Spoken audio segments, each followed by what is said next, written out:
Hello दोस्त, RRC level 1/19 भर्ती अब और डीबी नहीं आएगा।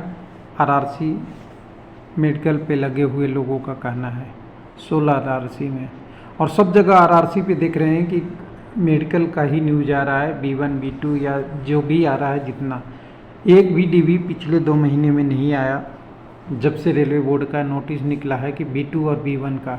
लेकिन बड़ी अचंभा की बात है, सबको ध्यान देने वाली बात है कि B1 B2 की बात रेलवे ने जो इतना मेडिकल में किया था वो बहुत कम पोस्ट का था। उससे ज़्यादा एक एक आरआरसी में डीबी आ रहा था।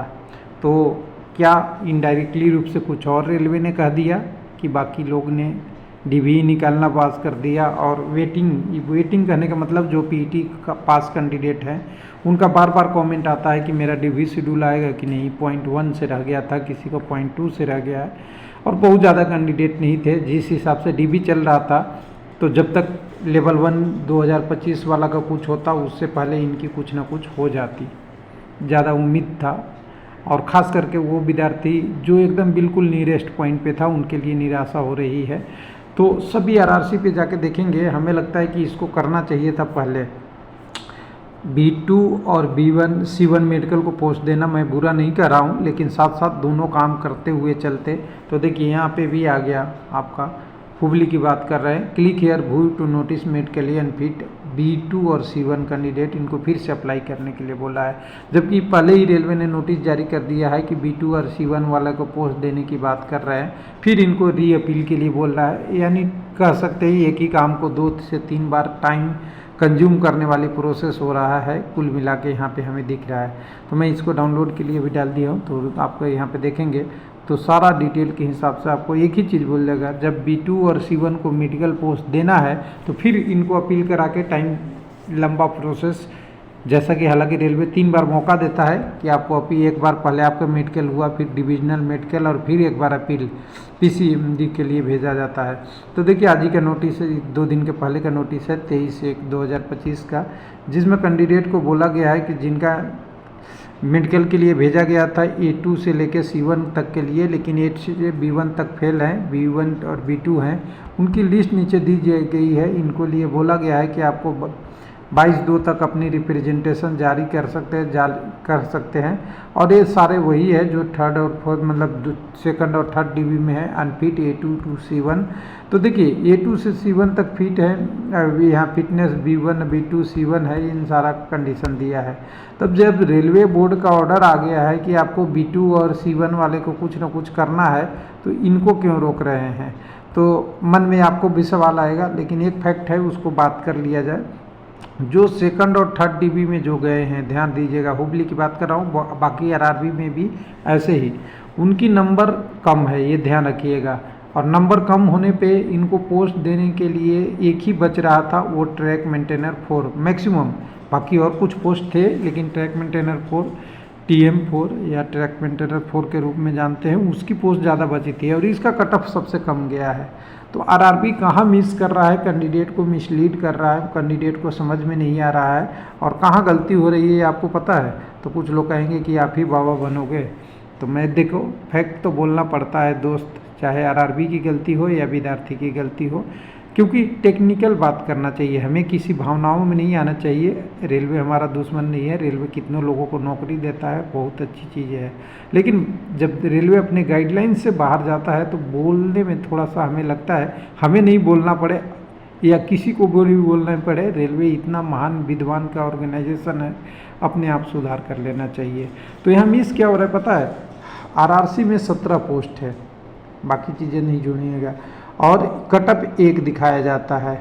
इसके वजह से लोगों में क्या भावना जाती है कि मेरा कटअप 1 नंबर पे आ गया। जैसे ट्रैक मेंटेनर 4 के लिए वो इंटरनल बुलाया है, ये सबको पता है, वो अनुमान से वीडियो से पता हो जाता है। लेकिन एक्चुअल में आपको जानता है क्या है, यहाँ पे 1 से लेके 2 3 4 5 6 7 8 9 10 11 12 13 14 17 पोस्ट का कटअप अलग अलग है आरआरबी के अंदर। लेकिन विद्यार्थी के लिए केवल एक कटअप दिया जाता है, जिससे लोगों को लगता है कि 17 का मेडिकल C1 वाला भी है, B1 वाला भी है, B2 वाला भी है, आपका मेडिकल स्टैंडर्ड A2 वाला भी है, और A3 वाला भी है, तो हमें कहीं ना कहीं पोस्ट मिल जाएगा। लेकिन अगर कह के बोलता कि इस पोस्ट का ये कट ऑफ है, इस पोस्ट का ये कट ऑफ है, तो किसी को परेशानी नहीं होती, क्योंकि पोस्ट उतना ही देना है जितना कट ऑफ है और उतना सीट है। तो ये विद्यार्थी में गलत मैसेज आता है कि ये सिंगल कट ऑफ क्यों दिया जाता है। तो देखिए, सिंगल कट ऑफ से सभी पोस्ट का निर्धारित नहीं कर सकते, और वही लिखता है कि जो उनका मेरिट है, हर बार लिखता है लेकिन उसको बताता नहीं है विद्यार्थी को साफ साफ कि अगर मेरिट में आपका नंबर नहीं आ रहा है और कट ऑफ एक ही है तो फिर क्यों, ऐसा क्यों कि मेरिट में नहीं आएगा, जब कट ऑफ के लिए तो आपने बुलाया है, कट ऑफ कार किया तभी तो हम क्रॉस करके आए डीबी में। विद्यार्थी को तो यही लगता है ना कि मान लीजिए कट ऑफ 50 गया तो 50 कट ऑफ करके ही आए हैं। दूसरे आरआरबी का एक एग्जाम्पल दे के आप भी थोड़ा सा हम समझाते हैं, तब समझ में आएगा।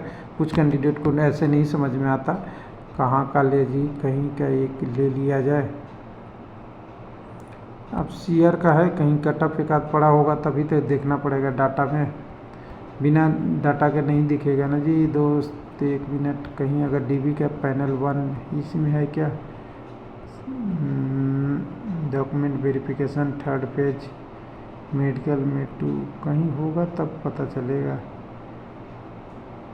Click air allotment appeal against medical, यहाँ भी नहीं है। कहीं अगर एक लिस्ट खुला रहता ना तो हमें पता चल जाता। कट ऑफ कोई कट ऑफ एक खोल लेते, कट ऑफ होता तब पता चलता। कॉल लेटर वाला है, ये तो लिंक है, इसमें नहीं पता चलेगा। तो उसमें क्या होता है कि हर पोस्ट के लिए अलग अलग कट ऑफ नहीं होता, एक ही कट ऑफ दिखाता है, वो सबको पता है। और जब वैसा होता है, 1 minute, medical fitness 2nd dB, हाँ ये कट ऑफ मार्फे खोल लीजिए, ये खोल लेते हैं तब समझ में आएगा। ये पहले से मेरे पास था। ओपन हो जाइए जी, ओपन हो गया। तो देखिए यहाँ पे 1 डीबी से लेके आगे डीबी तक कट ऑफ है सारा, 1 से लेके 7 डीबी तक कट ऑफ है। तो यहाँ पे देखिएगा, आप यूआर का बुला रहे हैं 70 और एक ही कट ऑफ दिखा रहा है, एसी का 60, एसटी का ये, लास्ट में 7 डीबी तक जो लाए हैं कैंडिडेट का, उसका कट ऑफ कुछ ही जिस कम्युनिटी के बुलाए हैं उसका है 54 और 65। अब ध्यान देने वाली बात है कि जब 54 पे बुलाए आपने कैंडिडेट को और इनका मेडिकल मिल गया C1, तो कौन सा पोस्ट देंगे आप ये बताइए। आपने बुलाया किसके लिए है, टेक मेंटेनेंस 4 के लिए या किसके लिए, तो ये भी नहीं बताते। तो इस हिसाब से क्या होता है, कैंडिडेट को लगता है कि मेरा 54 नंबर है और मैं 55 वाला से ऊपर नंबर वाला पे चला जाऊंगा। उसी तरह ओबीसी वाला में बुलाए हैं 65 को, और 67 से जो लोग कैंडिडेट है ऑलरेडी B2 और C1 में मेडिकल लेके बैठा हुआ है, उनको पोस्ट नहीं मिल रहा है और इनको आपने डीबी के लिए बुला लिया। तो डीबी से बुलाते वक्त तो कैंडिडेट का ये मेडिकल नहीं पता होता रेलवे का कि उसका मेडिकल स्टैंडर्ड क्या है, उसका स्कोर ही पता होता है। इसलिए मैं अभी भी कहता हूँ कि 2025 में भी रेलवे को सुधार लेनी चाहिए, यहाँ पे भी कट ऑफ पोस्ट वाइज देना चाहिए। पोस्ट वाइज मतलब आरआरसी या टीसीएस जो एग्ज़ाम कंडक्टिंग एजेंसी है, जब टेक्नीशियन में कट ऑफ अलग बना सकती है 40 कैटेगरी का, तो यहाँ 17 कैटेगरी का कट ऑफ क्यों नहीं अलग बनेगा। जब कट ऑफ अलग बन जाएगा तो कैंडिडेट को पहले ही रहता है कि मैं इस कट ऑफ के लिए क्वालिफाई हूँ और ये पोस्ट मुझे मिलेगा तो अच्छा लगेगा, और नहीं मिलेगा तो मुझे पता है कि हमारी कमजोरी है। तो कैंडिडेट में कम्युनिकेशन अच्छा हो जाता है।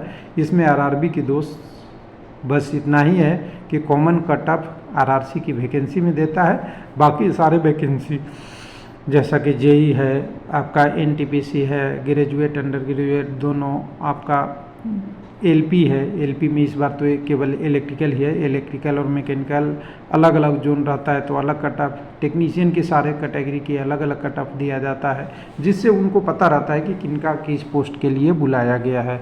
कम से कम ये हो जाता है कि इस पोस्ट तो नहीं मिलेगा। मान ली किसी कैंडिडेट का स्कोर 50 है और किसी पोस्ट का कट ऑफ 60 गया है, 62 गया है, 65 गया है, 70 गया है, तो उसे पता है ना कि ये पोस्ट के लिए मुझे नहीं मिलेगा, और ये पोस्ट का मेडिकल आपका एम्प्लॉयमेंट नोटिफिकेशन में तो दिया हुआ है कि 60 वाला का मेडिकल क्या है, 70 वाला का क्या है, तो 50 से नीचे वाला का वो मेडिकल अपना ढूंढेगा और उससे पहले ही पता हो जाएगा कि मेरा सिलेक्शन होगा या नहीं होगा।